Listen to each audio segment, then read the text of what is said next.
ಎಲ್ರಿಗೂ ನಮಸ್ಕಾರಗಳು boss welcome back to Sagar stories.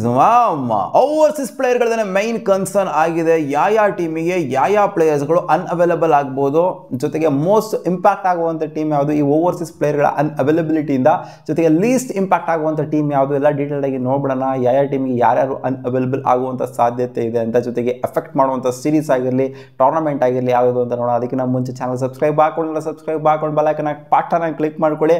So ಮೊದಲನೇದಾಗಿ West Indies of Ireland 3 match ODI series, 3 match T20 series May 21ರಿಂದ start ಆಗಿ June 15ನೇ ತಾರೀಕುವರೆಗೂ ನಡೀತಾ ಇದೆ. ಸೊ ಈ ಸೀರೀಸ್ ಅಂಥ ಮಟ್ಟಿಗೆ ಹೆವಿಯಾಗಿ ಏನು ಇಂಪ್ಯಾಕ್ಟ್ ಆಗೋದಿಲ್ಲ ಅಂತ ಅನ್ಕೊಂತೀನಿ. ಯಾಕಂದರೆ ವೆಸ್ಟ್ ಇಂಡೀಸ್ ಪ್ಲೇಯರ್ಸ್ಗಳು ಐರ್ಲೆಂಡ್ನ ಅಷ್ಟೊಂದೇನು ಸೀರಿಯಸ್ ಆಗ್ತಾರಲ್ಲ, ಸ್ವಲ್ಪ ಡಮ್ಮಿ ಟೀಮ್ನ ಕಳಿಸ್ತಾರೆ, ವಾಗರಮ್ಮ ಆಡ್ಕೊಂಬರ್ರಿ ಅಂತ.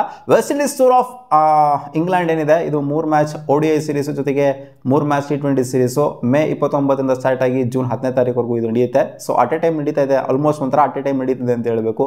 ಜೂನ್ 15ನೇ ತಾರೀಕುವರೆಗೂ ಕೂಡ ಅಲ್ಲಿ ಐರ್ಲೆಂಡಲ್ಲಿ ಆಡ್ತಾರೆ, ಜೊತೆಗೆ ಜೂನ್ 10ನೇ ತಾರೀಕುವರೆಗೂ ಕೂಡ ಇಲ್ಲಿ ಇಂಗ್ಲೆಂಡಲ್ಲಿ ಆಡ್ತಾರೆ. ಸೊ ಇದು ಎಫೆಕ್ಟ್ ಆಗ್ಬೋದು. ಅಂದರೆ ಸೆಕೆಂಡ್ ಸೀರೀಸ್ ಏನಿದೆ West Indies tour of England, ಇದಕ್ಕೆ ಮೇನ್ ಪ್ಲೇಯರ್ಸ್ಗಳ ಅಗತ್ಯತೆ ಇದೆ.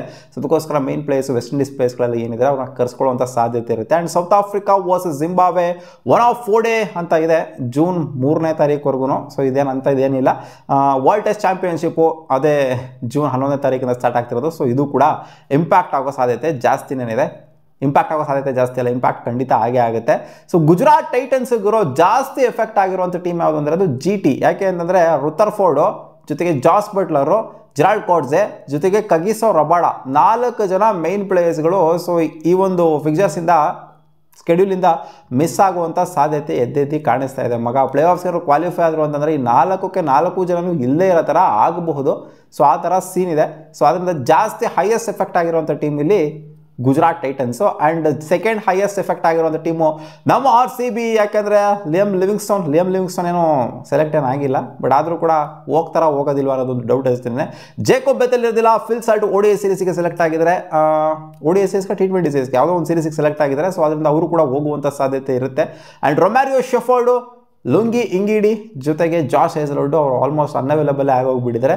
ಸೊ ನಮ್ಮಲ್ಲೂ ಕೂಡ ಲಿಯಮ್ ಲಿವಿಂಗ್ಸ್ಟೋನ್ ಈಚೆಗಡೆ ಇಡ್ತು ಅಂತಂದರೆ ನಮ್ಮಲ್ಲೂ ಕೂಡ 4 ಜನ ಪ್ಲೇಯರ್ಸ್ಗಳು ಅನ್ಅವೈಲಬಲ್ ಆಗುವಂಥ ಸಾಧ್ಯತೆ ಇದು ಕಾಣಿಸ್ತಾ ಇದೆ team number 3 it's Punjab Kings. So ಈ ಟೀಮಲ್ಲಿ ಪ್ಲೇಯರ್ಸ್ ಲೈಕ್ ಮಾರ್ಕೋ ಯಾನ್ಸನ್ ಜೊತೆಗೆ ಜಾಶ್ ಇಂಗ್ಲಿಷು ಮಿಸ್ ಆಗುವಂಥ ಸಾಧ್ಯತೆ ಇದೆ. ಯಾಕಂದರೆ ಸ್ಕ್ವಾಡಲ್ಲಿ ಇರೋದ್ರಿಂದ WTC ಫೈನಲ್ಸಲ್ಲಿ ಇರೋದ್ರಿಂದ ಇವರಿಬ್ಬರು ಮಿಸ್ ಆಗುವಂಥ ಸಾಧ್ಯತೆ ಇದೆ. ಯಾಕಂದರೆ ಇವರಿಬ್ಬರು ಕೂಡ ಒಂಥರ ಮೈನ್ ಪ್ಲೇಯರ್, ಇಬ್ಬರು ಕೂಡ ಆಡಿದ್ದಾರೆ 11ಅಲ್ಲಿ. ಆ್ಯಂಡ್ ಆನ್ಸರ್ ಅಂತೂ ಪಕ್ಕಾ ಪ್ಲೇಯರು, ಜಾಶ್ ಇಂಗ್ಲಿಷ್ ಕೂಡ ಒಂಥರ ಪಕ್ಕಾ ಪ್ಲೇಯರನ್ನೇ ಆಗಿದ್ದಾರೆ. ಸೊ ಅದರಿಂದ ಇಬ್ಬರು ಮಿಸ್ ಆಗೋದ್ರಿಂದ, ಲೆವೆಲ್ ಇರುವಂಥ ಪ್ಲೇಯರ್ಸ್ಗಳು ಮಿಸ್ ಆಗೋದ್ರಿಂದ ಇಲ್ಲಿ ಏನು ಗೊತ್ತಾ ಎಫೆಕ್ಟ್ ಆಗೋದು, ಲೆವೆಲ್ ಇರುವಂಥ ಪ್ಲೇಯರ್ಸ್ಗಳು ಮಿಸ್ ಆದರೆ ಎಫೆಕ್ಟಿವ್ನೆಸ್ ಜಾಸ್ತಿ ಆಗುತ್ತೆ. ಏನಾದ್ರು ಇನ್ ಕೇಸ್ ಏನಾದ್ರು ಕೂತ್ಕೊಂಡಿದ್ದವರು ಡಗೌಟಲ್ಲಿ ಇದ್ದವಂಥವ್ರು ಮಿಸ್ ಆದರು ಅಂತ ಏನು ಎಫೆಕ್ಟ್ ಆಗೋದಿಲ್ಲ.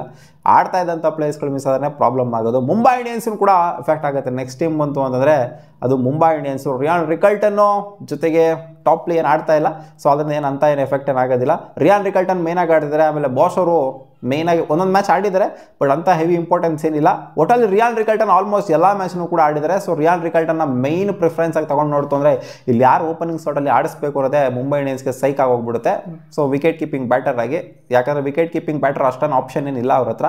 So rayon Rickelton main player ಆಗಿದ್ರು. ಸೊ ಇದು ಸಿಕ್ಕಾಪಟ್ಟೆ ಎಫೆಕ್ಟ್ ಆಗೇ ಆಗುತ್ತೆ. ಆ್ಯಂಡ್ ವಿಲ್ ಜಾಕ್ಸನ್ ಮಿಸ್ ಮಾಡ್ಕೊತಾರೆ. ಯಾಕಂದರೆ ಸೀರೀಸಲ್ಲಿ ನೇಮ್ ಮಾಡಿಬಿಟ್ಟಿದ್ರು ಆಲ್ರೆಡಿ. T20 ಸೀರೀಸ್ಲು ನೇಮ್ ಮಾಡಿದರೆ, ODI ಸೀರೀಸ್ಲು ಕೂಡ ನೇಮ್ ಮಾಡಿದರೆ ವಿಲ್ ಜಾಕ್ಸನ್ ಮಿಸ್ ಆಗೋ ಸಾಧ್ಯತೆ ಅಲ್ಲ, ಪಕ್ಕ ಮಿಸ್ ಆಗ್ತಾರೆ. ಇಬ್ಬರು ಪ್ಲೇಯರ್ಸ್ಗಳು ಮಿಸ್ ಆಗೋದ್ರಿಂದ ಇವ್ರಿಗೆ ಸಿಕ್ಕಾಪಟ್ಟೆ ಇಂಪ್ಯಾಕ್ಟ್ ಅಂತೂ ಖಂಡಿತ ಆಗೇ ಆಗುತ್ತೆ. ಆ್ಯಂಡ್ ಡೆಲ್ಲಿ ಕ್ಯಾಪಿಟಲ್ಸು ನೆಕ್ಸ್ಟ್ ಟೀಮ್ ಬರುತ್ತೆ.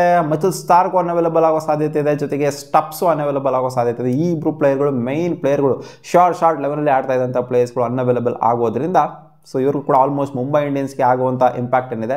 ವಿಲ್ ಜಾಕ್ಸು ಆಡ್ತಾಯಿದ್ರು, ರಿಯಾನ್ ರಿಕಲ್ಟನ್ನು ಆಡ್ತಾಯಿದ್ರು. ಸೊ ಅವ್ರಿಗಾಗುವಂಥ ಇಂಪ್ಯಾಕ್ಟ್ ಇವ್ರಿಗೂ ಕೂಡ ಆಗ್ತಾ ಇದೆ ಇಲ್ಲಿ.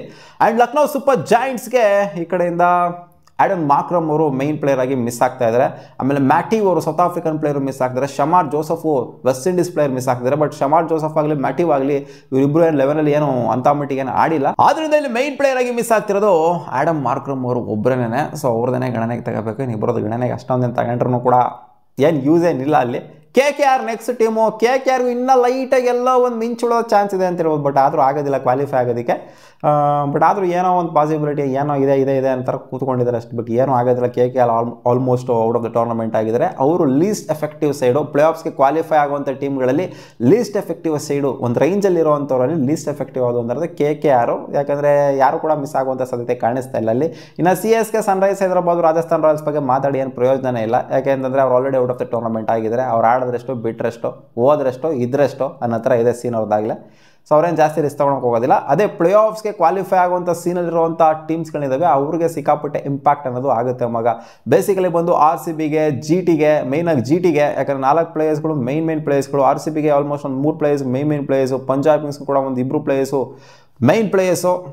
ಮುಂಬೈಗೂ ಕೂಡ 2 ಮೇನ್ ಪ್ಲೇಯರ್ಸು. ಸೊ ಎಲ್ಲ ಒಂಥರ ಪ್ಲೇ ಆಫ್ ರೇಸಲ್ಲಿ ಇರೋದ್ರಿಂದ ಸೊ ಈ ಟೀಮ್ಗೆ ಇಂಪ್ಯಾಕ್ಟ್ ಆಗುವಂಥ ಸಾಧ್ಯತೆ ಜಾಸ್ತಿ ಇದೆ ಮಗ.